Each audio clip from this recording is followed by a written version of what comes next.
En primera persona, un espacio para descubrir el lado B de la gente. 30 minutos para conocer más sobre nuestros referentes y las historias que han forjado a la ciudad. Con la conducción de Fabián Petenati y Nicolás Chetam. En primera persona.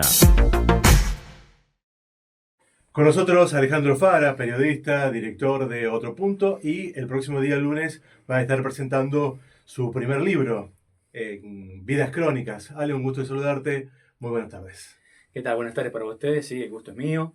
Y así es, en pocas horas estamos presentando en el viejo Tribunales, frente a la iglesia San Francisco, el lunes feriado, a las 5 de la tarde, vamos a estar presentando Vidas Crónicas. Es el nombre que le hemos dado a este libro, que resume un poco 3 décadas, poco más, no saquemos tantas cuentas por las dudas, de periodismo gráfico, organizadas de distinta forma en esta publicación, porque uno a lo largo de toda la trayectoria también hizo como muchas cuestiones diferentes. Ustedes lo saben, porque han incursionado también en un medio del interior. Uno termina haciendo muchas cosas, desde entrevistas, coberturas judiciales. Hay muchas notas de gente común, de la gente de la calle, la gente que no tiene traje ni chapa, le pusimos ahí en uno de los capítulos. Y también están hasta los viajes, algunos viajes al extranjero, que en algunas ocasiones me mandaba el diario, en otras ocasiones me los autogestionaba de alguna manera, y que terminaron resistiendo el tiempo, porque esa es un poco te diría que la línea general de los trabajos. Ustedes imagínense que estamos hablando de artículos de las distintas décadas, desde los 90 para acá, y cuando los iba revisitando, de alguna manera me puse más como en el rol del lector, más que de quien lo escribía, y había hasta les diría como una especie de extrañamiento, porque cuando pasa el tiempo ya uno empieza como a tomar distancia, y también sos hasta un poco más objetivo en relación con los trabajos. Entonces eso me permitió de alguna manera decir, bueno, a ver, esta nota creo que está buena, que hoy nos sigue diciendo algo. Este entrevistado o esta situación o este viaje o esta cobertura todavía tiene cosas para decir. Esa fue un poco la medida o la vara con la que fui midiendo las distintas notas, que en realidad son un montón, son más de 60 artículos condensados en 330 páginas. Es un libro bastante gordito, bastante grande.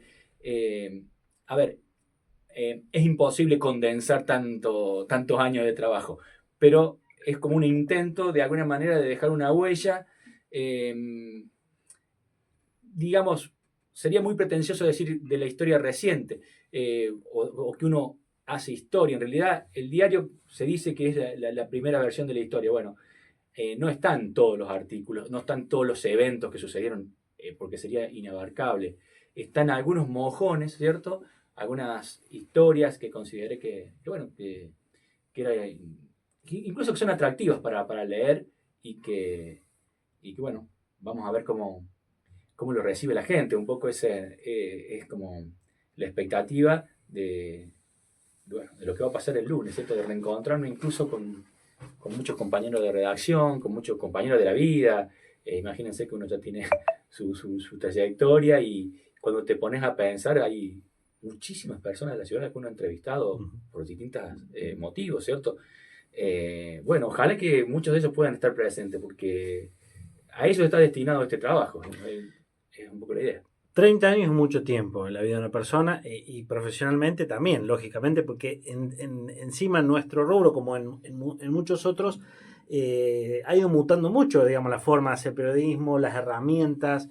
¿Qué evaluación haces vos de eso, digamos, de los cambios que has vivido desde que arrancaste hasta el presente donde seguís ejerciendo? Mira, Nico, para que vos te des una idea, cuando yo arranqué los primeros meses en el diario Puntal, todavía estaba en la máquina de escribir. Como para que tengan una idea. Tecleábamos, fue un poquito tiempo, fueron unos pocos meses, y ya pasamos a lo que era la computadora, digamos, que eran las grandes armatostes estos. Toda una revolución. Que claro, ya era toda una revolución. Entonces pasamos desde los cambios tecnológicos hasta los tiempos. Los tiempos fueron modificándose. Ni hablar en los últimos años, que ya es una cuestión muy drástica, el cambio ha sido como demasiado acelerado y nos tiene todavía un poco descolocados y viendo cómo nos habituamos, ¿cierto? Porque como periodistas tenemos como ese cuero, ¿no? De habituarnos a la realidad, de habituarnos a los tiempos. Y bueno, en eso estamos, ¿cierto? Yo creo que de todos modos, y volviendo a la pregunta que me hacía Nico, hay un periodismo que uno concibe, que es el periodismo a lo mejor de largo aliento, el periodismo en profundidad, el periodismo de demorarse un poco más en la mirada, en el análisis, y de notas un poco más largas que estas a las que estamos habituados hoy, de que todo pasa de un segundo al otro y a otro tema. Bueno, la apuesta que te diría que hice siempre en mi trayectoria y que ahora como director del semanario Otro Punto estamos haciendo es seguir apostando a un periodismo que todavía diga cosas, que todavía digo, bueno, a ver, yo me enteré de esto, de aquello, pero esto lo quiero tener en profundidad. Entonces me tomo el tiempo, me desconecto un poco de todas las cuestiones que me van dispersando y me concentro en algo. Eso yo creo que todavía es un periodismo que vale la pena hacer. Y es lo que, como profe, en estos últimos años que me ha tocado un hermoso rol, que es la docencia, intento transmitir eso, ¿cierto? En un momento en el que todo tiene que entrar en un reel de un minutito porque la gente no está atenta. Bueno, un poco, digamos, ustedes están proponiendo otra cosa, que también hay un público que quiere eso, ¿no? Que lo demanda. Entiendo que sí, porque si no lo otro es, como decís vos, es correr detrás de lo que viene. Entonces se hace retroalimenta y como la gente cada vez lee menos, vos le das menos y como... Claro. Y bueno, me parece que en eso está bueno por ahí molestar un poco, incomodar en ese sentido. Así, bueno, a ver, la propuesta acá es otra. Después está, obviamente, se la puede gente... hacer eso, digamos, en este mundo de primicias, de urgencias, donde el periodista por ahí dejó de ser el que transmite la noticia, sino que un ciudadano común con un celular ya está transmitiendo, está con una foto, está informando, dando cuenta de lo que pasa. Tal cual, yo creo que precisamente por eso el rol del periodista es clave. Por eso los chicos que se están formando tienen que tener esa mirada de que el periodista tiene que decir sobre lo que sucede, tiene cosas para decir, tiene que interpretar, tiene que tener un análisis, tiene que tener un criterio, tiene que tener además un background literario, de lecturas, de conocimiento, que no se lo va a dar nadie, no se lo va a dar ni la universidad, porque eso lo va forjando uno, ¿cierto? Desde la diaria, decir, bueno, a ver, yo de este tema me quiero especializar, quiero saber más, bueno, para que después no hagamos agua a la hora de mostrar nuestro trabajo a la gente. Es un poco la idea. Así que bueno, todo un desafío. Ahora, el libro no está pensado para periodistas, está pensado para cualquier ciudadano, para alguien que quiera leer, por ahí retomar alguna crónica, o porque también es cierto, hay gente que a lo mejor no leyó alguna crónica que es publicada en el diario y que ahora va a tener la oportunidad de hacerlo. Tal cual, Nico. A ver, si vos me preguntás cuál es el criterio, además de esto que te decía al principio de notas que de alguna manera han vencido el tiempo o tienen una cierta permanencia, y esto se lo digo siempre a los estudiantes. A mí no me gusta aburrirme con mi trabajo, ni me gusta aburrir a quien lo lee, a quien lo ve.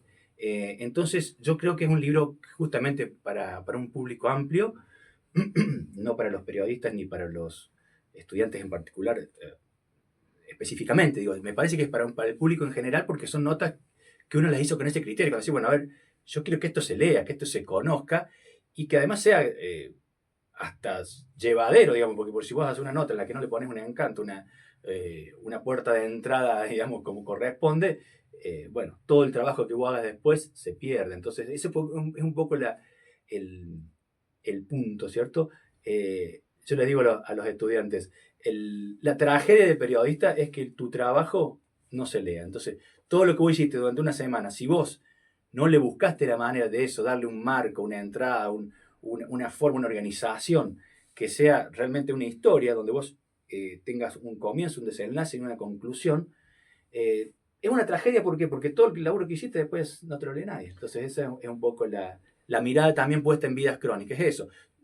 Más allá que es muy disímil el contenido, porque estamos hablando desde una historia muy dura, como por ejemplo es la investigación que hicimos en su momento sobre el robo de bebés en Río Cuarto, una investigación que incluso generó una gran movida dentro de la justicia y un montón de gente que estaba buscando su identidad.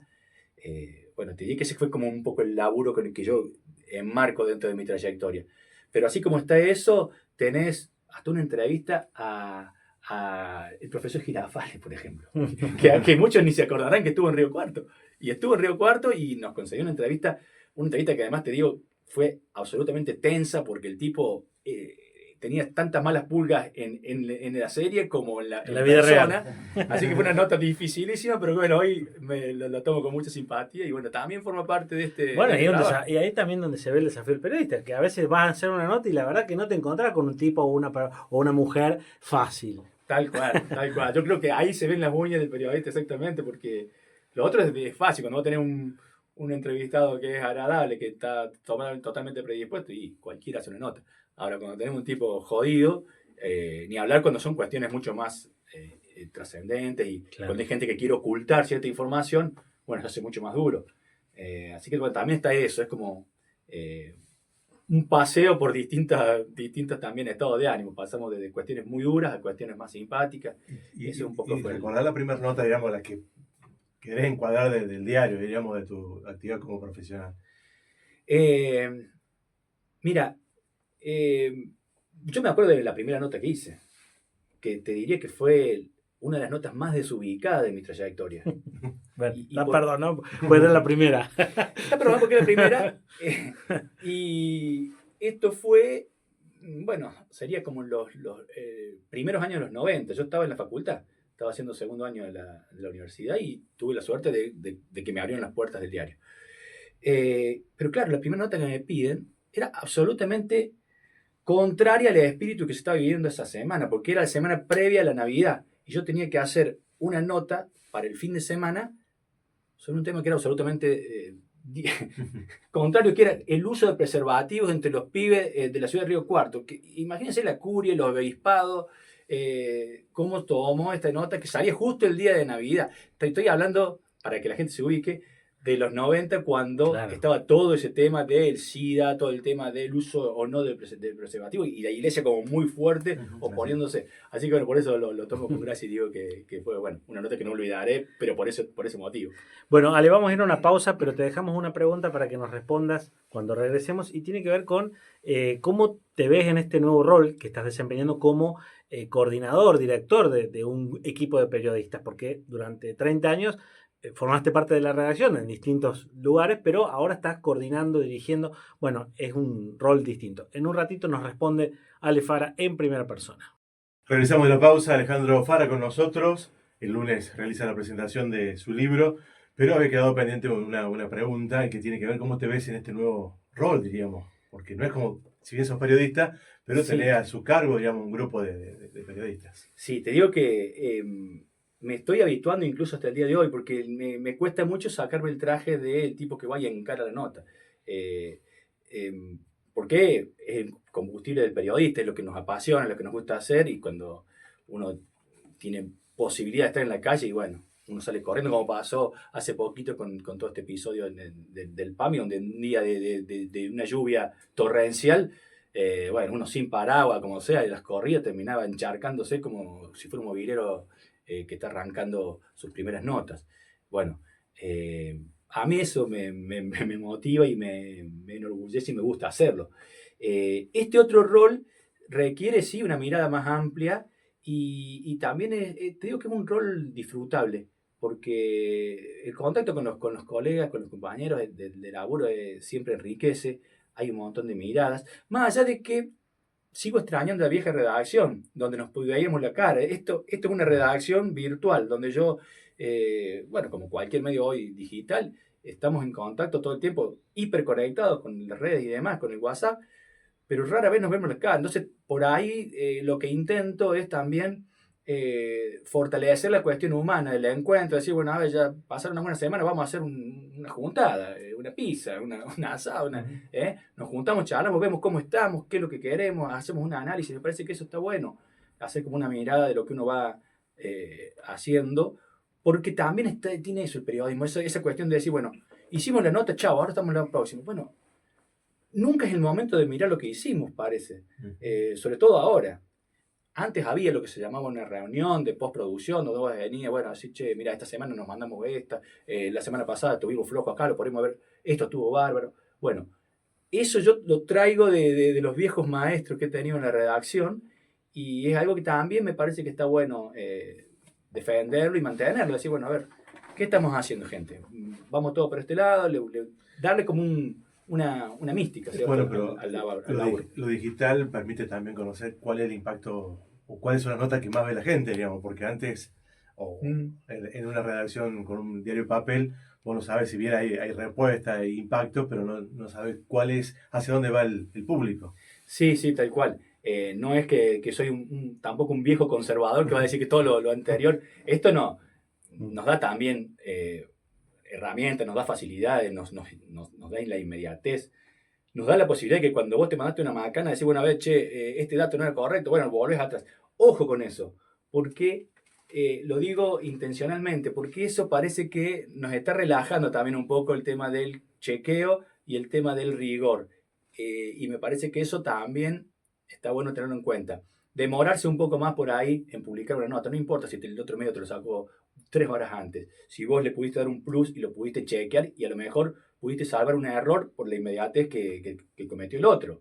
Y a veces pasa también un O que poquito más... cometiste vos también, Sí, esto... Sí, sí. No digo, pero a veces eso de publicar primero es más del ego del periodista que la gente no sé si tiene claro. Ah, no, la primicia la dio Ale Fara o la dio Fabián Petenati. Me parece que es más de nosotros, ¿no? Sí, sí, exactamente. Ese es como un... pero también está bueno, es como el No, combustible sin de duda, decir, es como... sin duda. Pero es como dice Nico, o sea, la gente ni se fija eso. Sí, sí, sí. Es más, estas cosas de toma que tenemos nosotros los periodistas.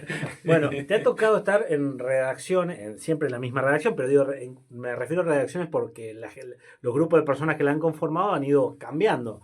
Algunos se jubilaron, otros fallecieron, otros se retiraron. Pero te tocó redacciones numerosas. Digamos, cuando arrancaste no es lo mismo que la redacción de hoy.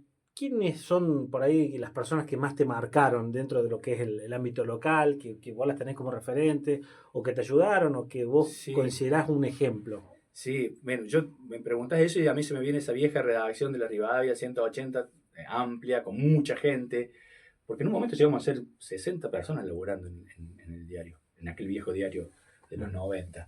Y uno era un pibe y entraba medio como en punta de pie, ¿viste? Como, en eso también estaba todavía esa cosa del respeto absoluto hacia el mayor, así que tenía su trayectoria. Y en esa redacción sí hubo gente... todos de alguna manera algo te dejaron, pero bueno, si me viene la imagen del Pipón Giuliani, que era uno de mis primeros jefes, riguroso, un tipo de poca pulga, que te generaba una mística y esa cosa, viste, de querer tener, viste, todo bien laburado y chequeado y en ese tiempo, en mis primeros tiempos, también lo tenía como jefe, como director del diario, a Pablo Mendelevich, que también era una figura, es todavía una figura dentro del periodismo argentino muy, muy reconocida y muy conocida. Y en ese momento era todo casi un prócer para Río Cuarto la llegada de Mendelevich. Y conmigo, la verdad que tuvo un trato que yo lo tengo que agradecer porque me motivó mucho de arranque. Para mí era una cosa de querer demostrarle a él que estaba a la altura, con mi corta edad, digamos. Entonces él tenía un método que a mí lo recuerdo y por ahí hasta lo quiero replicar con la gente de la redacción, que es, me iba dejando como mensajitos, como papel, un pequeño papel en el escritorio, donde me decía, por ejemplo, estuvo en la entrevista que hiciste a Abelardo Castillo, el escritor. Ahora tenés que demostrarme que sabes investigar. Así me lo decía. Y me lo dejaba picando. Y yo, imagínate, yo recibí eso, me generaba como un miedo, expectativa, temor, cosas. Entraba ahí a la dirección y ahí te contaba, bueno, acá tenés que investigar tal cosa, y uno trataba de estar de nuevo a la altura. Y después, bueno, venían los otros. Bueno, perfecto, la investigación estuvo buena ahora. Claro. Y era así todo el tiempo como subiéndote la vara. Está bárbaro, yo eso lo destaco y lo quisiera obviamente replicar con la distancia que decía al principio. Hoy no tenés ese contacto cara a cara como para todo el tiempo ir reproduciendo ese tipo de cuestiones, pero y bueno, después un montón de gente, la verdad que no quiero ser injusto porque ha pasado tanta gente,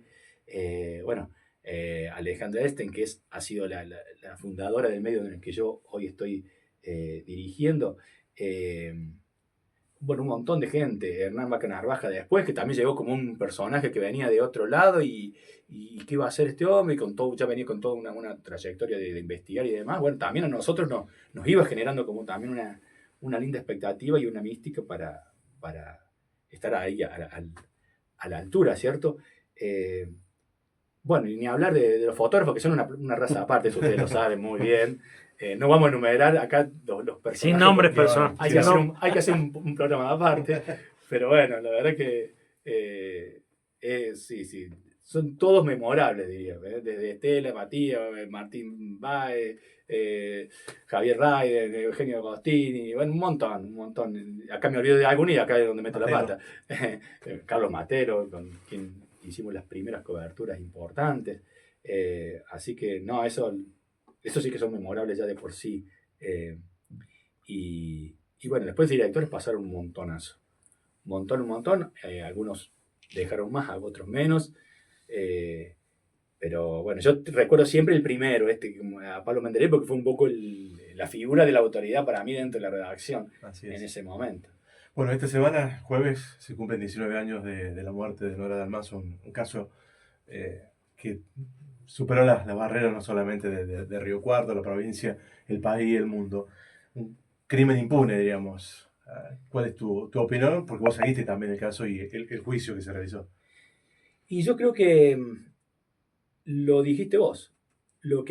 Si algo hay que señalar de todo esto que se está diciendo, de todo lo que va apareciendo tantos años después, tantas vueltas que tuvo la causa, es que el crimen está impune. Yo creo que quien a lo mejor quiso ocultarlo logró su objetivo. Porque hoy nos encontramos con que no tenemos un culpable y bueno, quien en su momento se habló en los últimos años es alguien que no puede ser investigado, pero con la tragedia de que esa persona siempre estuvo ahí, siempre estuvo disponible para tomar una muestra de ADN, gente. O sea que a tantos que le tomaron, porque hasta un cura fue examinado, me parece que es trágico y es una deuda pendiente para siempre de la justicia que no se haya ido a fondo con esto. Y ojo, no estoy criminalizando a quien hoy está señalado o quien quedó circunstancialmente señalado, porque hoy decir, bueno, es Juan, es Jorge, es Daniel, si no tenés la forma de investigarlo y de llevar a cabo, es casi como un linchamiento. Entonces, yo lo tomo entre pinzas. Es hoy, y además de una causa que tuvo muchísimos imputados. Entonces, y cada uno que aparecía era ese, ¿cierto? Para la opinión pública, digamos, o para la justicia ni hablar, porque era quien lo imputaba. Entonces, ¿por qué debería ser este y no otro? Yo creo que eso es como para manejarlo muy entre pinzas. ¿Fue uno de los casos más importantes que te tocó en la carrera periodística? Sí. Fue un caso que nos marcó, obviamente, como a todos en la ciudad y como periodista, pero yo debo tener, nunca hice esta cuenta, pero debo ser el periodista que ha asistido a más juicios por jurado, no sé si del país, pero fíjate por qué te lo digo, porque yo justo estaba asignado en tribunales cuando arranca esta modalidad. Entonces te puedo decir que no sé cuántos juicios por jurado ya hay a esta altura, pero yo asistí a casi todos. Porque un juicio por jurado, para la gente ya a esta altura lo sabe más que bien, son los casos más trascendentes, los casos, los delitos más graves. Y como mi última etapa en el diario coincidió con mi tarea judicial, he asistido y te digo, así como hay casos resonantes, hay casos mucho menos conocidos que igual me marcaron, pero mucho en mi trayectoria, como por ejemplo el caso de una chica que, ¿cómo será que no es resonante? Que no recuerdo el nombre, pero que es una chica que estaba acusada de matar a su bebé y que a mí me interpeló mucho como periodista, pero como persona, porque en ese juicio vi a una chica desesperada en una actitud tan difícil de ser juzgada. Entonces me planteé como periodista, ¿qué hago? Me sumo a esta cuestión criminalizadora de decir, bueno, a ver, o amplío la mirada y trato de mostrar todos los aspectos. Bueno, esa fue una cobertura que a mí me dejó como muy conforme, porque decidí eso, decir, bueno, a ver, vamos a mostrar quién es esta chica. Y después vamos al tema del delito y qué es lo que cometió. Y bueno, es una nota que tuvo mucha repercusión en su momento y por eso te digo, no siempre tienen que ser casos necesariamente resonantes desde la opinión pública. A veces, bueno, montonazo de gente que ha desfilado por el banquillo de los acusados y que va a decir, miércoles, esta gente nunca tuvo una oportunidad. Nunca tuvo la oportunidad de salir de ahí. Es como que ya estaban condenados de antemano. Y también son cosas que uno como persona, te digo más que como periodista, lo van como formateando. Y por eso tengo una mirada muy, muy amplia y además tengo como una, no digo una necesidad, pero una cuestión imperiosa cada tanto de ir a la cárcel y a hablar con esta gente y escucharlo. Y es un ámbito al que fui un montón de veces en mi trayectoria y que incluso hasta, no sé, hasta no sé si no pensaría en un futuro un proyecto de trabajar en ese ámbito desde la docencia. Pero bueno, eso es algo que fantaseo por ahí cuando tengo un poco más de tiempo. ¿Sos amante de la literatura? ¿Recordás cuántos libros has leído? ¿Llevas la cuenta o no? Llevo una cuenta particular de como una cuestión de autoexigirme por ahí, de decir, bueno, a ver, no sé cuántos libros he leído en mi vida. Sé que tengo un gusto bastante ecléctico y que mi elección de lo que leo o no leo es muy antojadiza. Entonces, pero es como que al principio buscaba libros que me contaran una historia, entonces buscaba siempre por el lado de la anécdota, este libro cuenta tal cosa. Y con el paso de los años, es como que vos también vas mutando como lector y ya decís, bueno, a ver, capaz que no me importa tanto que la anécdota o que sucedan muchas cosas, sino cómo está contado. Y eso a nosotros como periodistas nos ayuda un montón. Nos ayuda un montón para perfeccionar nuestro estilo, para tener más herramientas a la hora de hacerlo. Y bueno, ahora me ha tocado la felicidad de poder hacer en la universidad algo así. Entonces estoy trabajando desde hace un par de años con un taller donde los chicos de alguna manera los aliento a acercarse a libros periodísticos, que es un poco el señuelo que les he encontrado. Pero bueno, ha sido fantástica la respuesta.